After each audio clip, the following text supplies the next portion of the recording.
kulturala.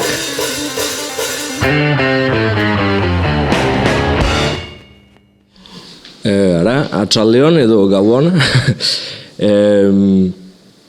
Plazer bada guretzat hemen izaitea, mil esker etorririk eta mil esker gomitagatik ekarteari.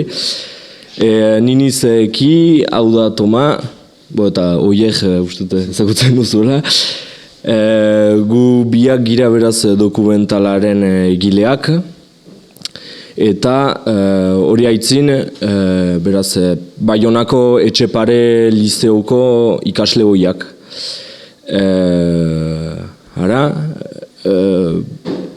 Dokumentalaren ideia edo zizaukun joan den urtean, horiek atxilotu zuten orai dola kasik urte bat, azaroren 25ean, eta hasieran pixka eta atxiloketa hori reakzio gisa edo nahi izan ginuen dokumental hori egin. Eta azkenean urte osoan luzatu zaugu grabaketa, ondotik muntaketa, eta naturalki pixkat horieken kasu bakajetik ere nahi izan dugu gaia edatu Lujalde debekoaren gaiera oroko jagoki. Hortako adibidez Igor Uriarte ere elkarrizketatu ginuen. Eta ara, ez dakit ditu. Ara, behoa. Nahi duzun zerbait garatu gehiago. Ez dakit. Ez, eki kongi esan duen bezala, eta nik egin batean dokumentalean ere aipatzen nuen, egoera zaiak edo izanagatik ere, jaso dugun elkartasuna ikaragarria izan da, familia aldetik, orduan zentzu horretan oso eskertua gaude. Eta egia esan ibilbidea luzea izan da, zen ez da azken urteko atxiloketa bakarrik, eta oso hurbiletik sentitu dugu guztion babesa. Eta azkeneko urteetan izan dira olako jendeak ezagutzea, olako ikasleak edukitzea, eta olako erreakzio bat izatea haien partetik egia esan niretzat sekulakoa izan da. Oso eskertua naiz, 1000 aldiz errandiet, badakite, gaur ere esan nahi dut, eta auzokideak ere gaur ona gonbidatzea eta olako solasaldi bat edukitzea ere eskertzekoa da, ez? Hori lehenik ez, esateko. Eta gero ez dakit, ez baldin baduzu beste dik aipatzeko, galdegin didate pixka bat dokumentalean azkenengo nire ibilbidea edo esplikatzea.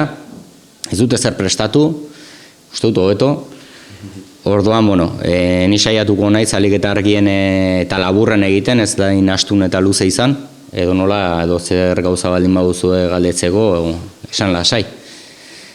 Horra aipatzen den bezala, abokatuak ongi dio, 2000 urteko testu inguruan, Garzon izeneko epaile batek ilegalizazio garai bat edo lege bat atera zuen, Ezkerra Abertzalearen inguruan ibiltzen ziren antolakunde guztiak legez kanporatuak izan ziren, gazte erakundetik hasiak ziren, eta orduan, hor, segi gazte erakundeko egituran militatzen genuen aurkako operazio polizial zabal bat izan zen.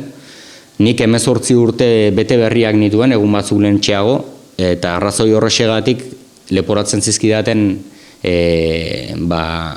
akusazio guztiak adintxikikoan nintzenean egindakoak ziren. Eta horregatik aske utzi ninduten, komisaldegian 4 egun iragan eta gero, aldiz gainerako guztiak presondegian sartu zituzten, 4 urte pasa zituzten presondegian epaiketarik izan gabe, ondotik atera ziren eta epaiketa izan zuten, eta epaiketan 4 urte aski ez zela erabaki zuten, eta beste 2 urterako 6 urte bete behar izan zituzten. Nik aldiz, erranduan bezala, 4 egun komisaldegian iragan eta gero askatu ninduten, beti ere 50.000 euroko fidantza bat ordaindurik, eta hortik gutxira, gazteriarekiko errepresioa etzen ezeten, momentu batean Lapurdira ies egitea erabaki nuen, gure herrian bitxikeria bat gertatzen da, eta norberaren herrian erbestean egon behar izatea, eta ala suertatu zitzaidan. Lapurdin ezagutu nuen, beraz aurretik ezagutzen dituen euskaldun lagunen bitartez beste errealitate bat. 2 urte terdi bizi izan nintzen, eta Espainiak orduan euroagindu bat galdegin zuen, nazioarteko atxilotzea agindu bat. Atxilotua izan nintzen eta Frantzian denbora hilabete batzuk espetxean iragan eta Paueko epaile batek euroagindua onartu, Espainiara igorri zidaten eta Espainian ere preso sartu ninduten. Espainian hilabete batzuk iragan eta 2006 urtea zen, Euskadi Askatasunak 2006ko martxoan sueten bat iragarri zuen. Orduan ezagunak egin ziren Loiolako elkarrizketen testu ingurua zen. Garai horretan oso baikorrak ginen, esperantza handiko urteak izan ziren herri honetan, denek pentsatzen genuen hor zinez orrialdea itzuliko zela eta bake prozesu bat gauzatuko zela, eta testuinguru horretan aske utzi ninduten. Zoritxarrez prozesu horrek ere porrot egin zuen, arrazoi ezberdinengatik, eta 2009 urtean, 7 urte beranduago, epaiketa egin behar zen, segiko kide izateagatik, epaitu nahi gintuzten. Nik ez aurkeztea erabaki nuen, eta orduan Euskadi Askatasuneko militante gisa klandestinitatera joatea erabaki nuen. Klandestinitatera joan orduko, jada testu ingurua ere berriz ere bake prozesu bat abiatzeko baldintzetan aurkitzen zen, eta 2012 urtean Euskadi Askatasunak Aieteko konferentzia pasa eta behin betiko armak ustea erabaki zuen testu inguruan zen pil hortan atxilotzen naute eta Parisera preso eraman ninduten.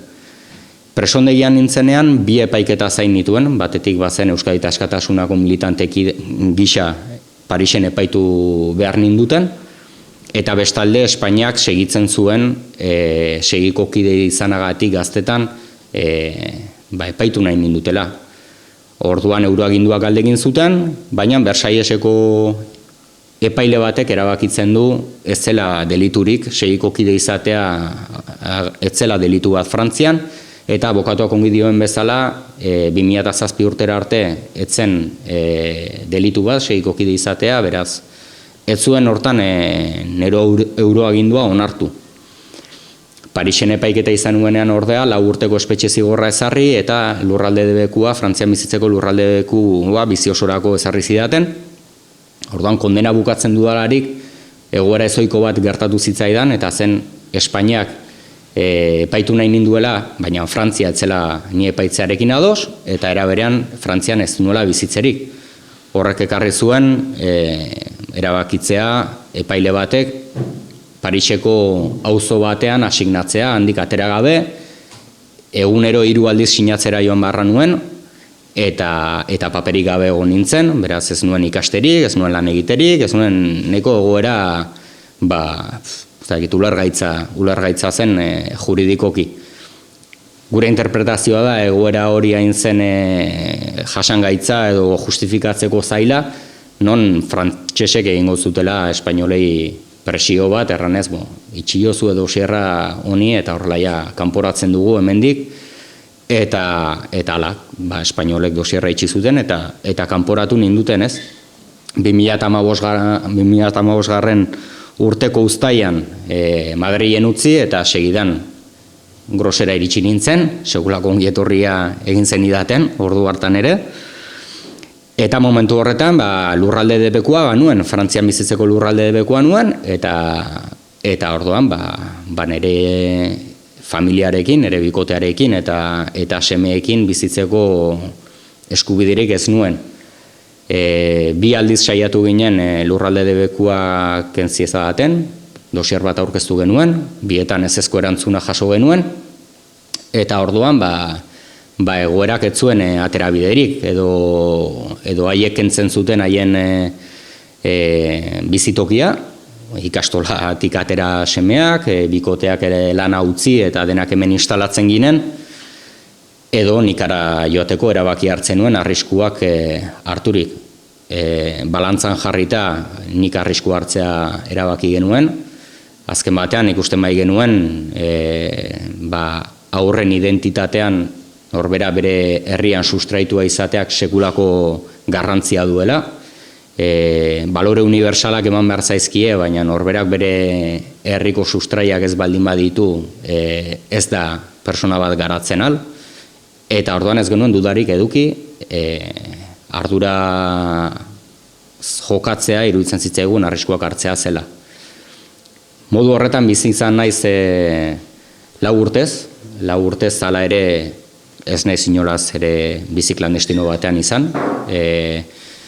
Tomas eta Eki horrela ezagutu ditut, lan bate topatu nuen Baionako lizeoan, ez hitzaile moduan, eta nire seguritate soziala, bankuko txartela, entrenatzaile gisa, piloto entrenatzaile gisa ere jardun dut, edozein pertsonak egin duen bizitza egin dut 4 urtez.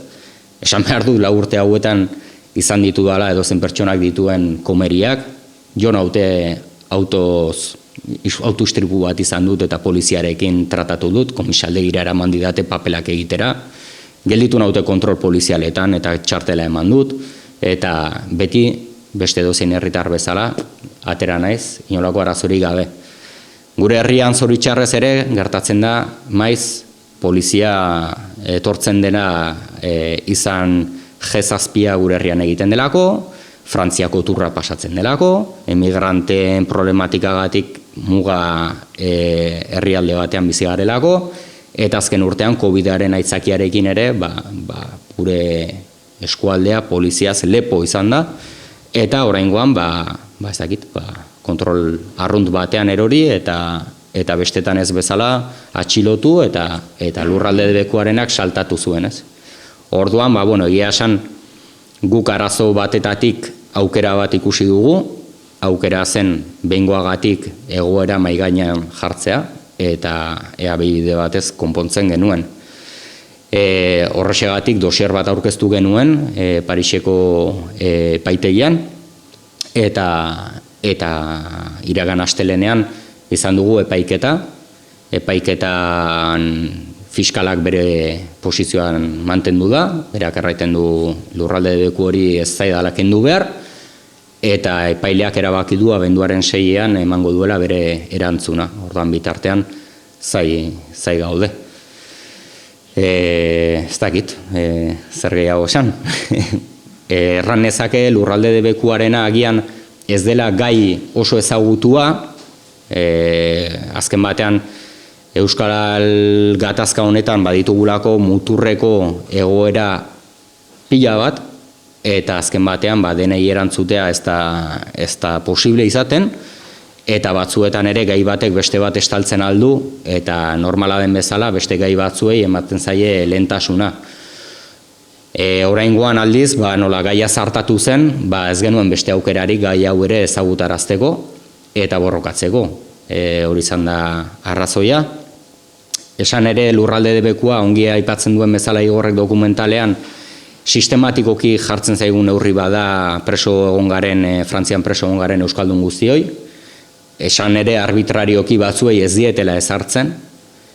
Arbitrarioki ezartzen ez zaien jende bat egonik guk ere egia da preso ginen momentuan epaitu nindutenean pentsatzen genuen zoritxarrez nazionalitate frantsesa duen bikote bat eta 3 seme izanik ez zidatela horrelako neurririk jarriko, baina pentsatu ezarren jarri zuten. Eta orduan, guri gehiago eragiten gaitu, ni bezala, baitira beste zenbait kide gutxi badira ere, Lapurdi Baxe Nafarroan eta Siberuan bizi direnak, atxilotu ez dituztenak, baina edozein momentutan atxilotu ditzakete, arrazoi berdinagatik. Baina hala ere esan, badirela Araba, Bizkaia, Gipuzkoa eta Nafarroan 10 ehundik gora kide debekua dutenak. Eta haien familia, bazkari, lagun arteko festa, herri urratxera edo joaterik edo bilera batetara joaterik ez dutenak arriskurik hartu gabe. Orduan, guri naiz eta egunerokoan gehiago eragin, badugu ere erronka bat dela debekuaren gaia ezagutarazi, debeku hori ere altxaraztea Igorrek altxa duen bezala, nire kasuan altxako baliz bigarren kasu bat izango zen, eta bi aurrekari egonik, zenbait kidek ere, baina eskaera atzetik eginez, atxiloketarik pairatu gabe behar bada, erregularizatzeko aukera luketela. Eta ez dakit zer gehiago esan, uste dute dena errona dela.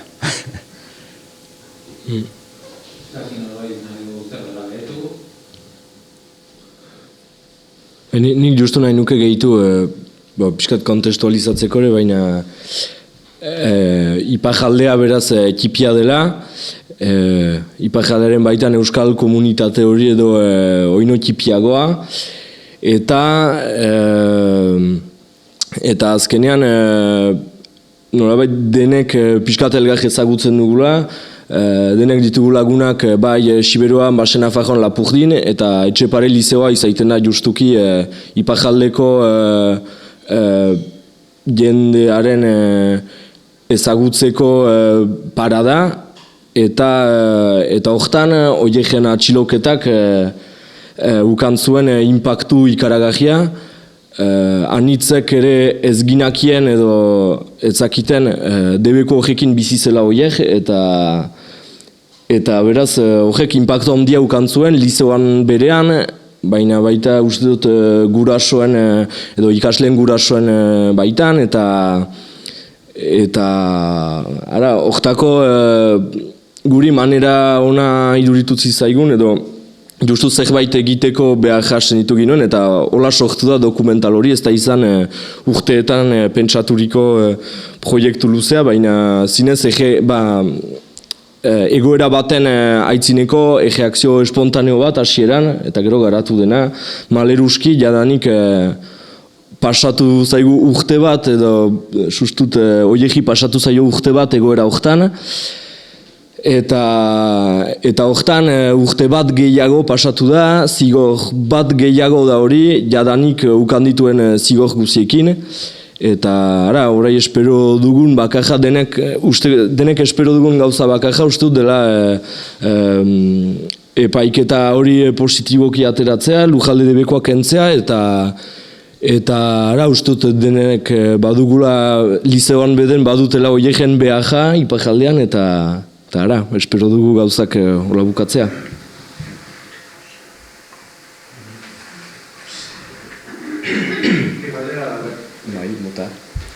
Bueno, desde horretik, zorion du Tomas eta Ekin, garaiko ikasleak, ez? Oparkizunako ikasleak, baina ikusten dira egungo irakasleak direla,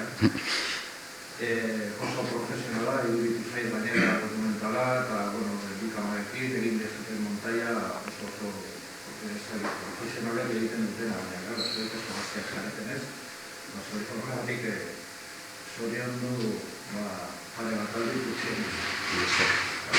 Oior, debekoaren gainetik ikusten dut badagoela beste, fitxero bat sartzen zizueten, eta beste batzuek ere, presoi batzuek, arazoak izan dituzten, mugitzerakoan ez dakitzuk antzeko izan dezun, edo...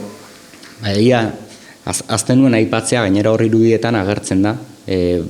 Azkenean, bi prozedura baditut irekirik, bat lehen aipatu den bezala, astelehenean izan dugu epaiketa bat, abenduaren 6an erantzungo dute, epaiketa horrek bakarrik erantzuten dio lurralde debekuari kentzen duten edo mantentzen duten. Baina beste alde batetik bada, lurralde debeku hori errespetatu ez izanagatik, urradura horregatik epaitzen haute Baionan. Baionan lehenik banuen konbokatoria bat, audientzia bat izan zen. Audientzia horretan etzen epaiketa bat, justu egiten zidatena zen proposamen bat, zigor proposamen bat. Nik zigor hori, proposamen hori onartu banu, hortan geldituko zen. Zigor proposamen hori ere, esan behar da, ezoiko prozedura bat izan zela, bezperan, deitu gintuzten, esanez, proposamena zela, beste delitu bat egin gobanu, 12 hilabeterako preso joatea. Ez banu deliturik egiten 5 urtetan, ez nuen beste zer ondoriorik izango. Iritsi ginenean konbokatoriara, urrengo gunean, 12 hilabetetatik jetxi zuten 3 hilabetetara. Baina egia dena da ere, preso ondegira joateko arriskua proposatu beharrean, jartzezaketela ere isun bat. edo abisu bat, eta ez ezer. Orduan niri iruditzen zitzaidan arrun desproporzionatua zela, eta ukatu egin nuen, eta ukatzeagatik orduan ja epaiketara joten ginen. Epaiketa jarri zidaten iraian. Iraian epaiketa nuenez, guk galdetu genien azaroan lurralde debekuaren epaiketa izango genuenez, lurralde debekuak kentzen baldin bazidaten Parisen, posizio hobeago batean egongo nintzela Baionako zigorra nolako izan behar zuen baloratzeko edo. Onartu egin zuen, fiskala ados zen, eta orduan atzeratu didate otsaiera. Orduan, gerta daitezken kasuak dira, abenduaren 6ean lurralde debekuak kentzea, kentzen baldin badut ere otsaian epaiketa bat izango nuke, eta ikusi behar ea bertan bera gelditzen den edo hala ere erreten didaten lurralde debekuak kenduagatik aurretik ez zenuen legea errespetatu, beraz zigortuko zaitugu, edo abenduaren 6ean debekua mantentzen duten eta otsaian ere zigortzen hauten. Hori da dudan egoera konkretua ondoko hilabetetan. Fijeitaren ere badago, eta fijeita da, ez dakizutenentzat, 2016 urtean islamisten terrorismoaren aitzakian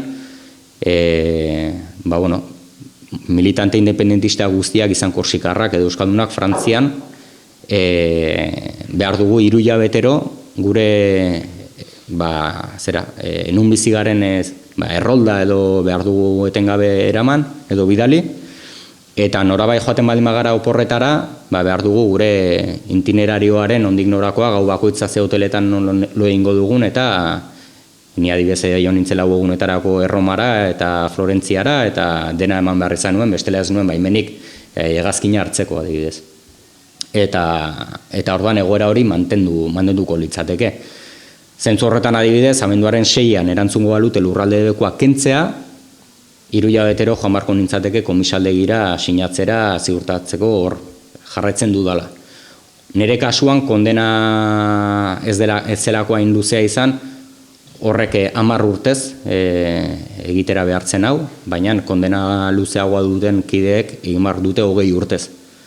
Eta horrela gaude 100 kidez. Eta hori egia esan ere ez da oso gai ezagutua, eta horrekin badira 11 pasarte, kide askok izandakoak, nik neretik hitz egiten aldut, eta gertatu izan zait, joatea Espainiara bisitatzera norbait, hotel batean egon, eta goizeko ordu txikitan, etortzea Guardia Zibila, eta eskatzea telefonoan, ere helbidea, eta dena ez.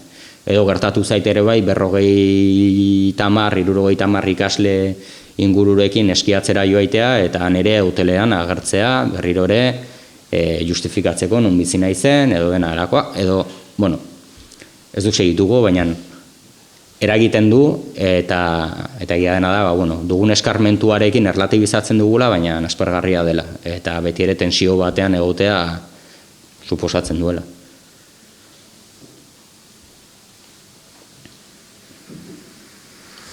Beste galderarik? Nik ala ere, azken gauzatxo bat esango nuke, egia da oso lan profesionala egin dutela, nik ere uste dutela, baina bi gazte horiek ikasketak horri buruz egin dituztela, eta etorkizun opareoa dutela. Hala ere, daitezke ikasle onak eta hauek nire begiradan onak ziren, irakasleen aldetik ez dakit gauza bera esango. Ez hitzaileak beden bai.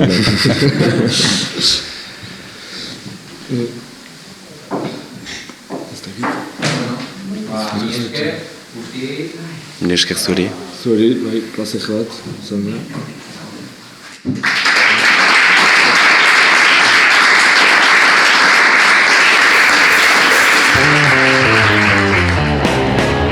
Barruan kulturalak.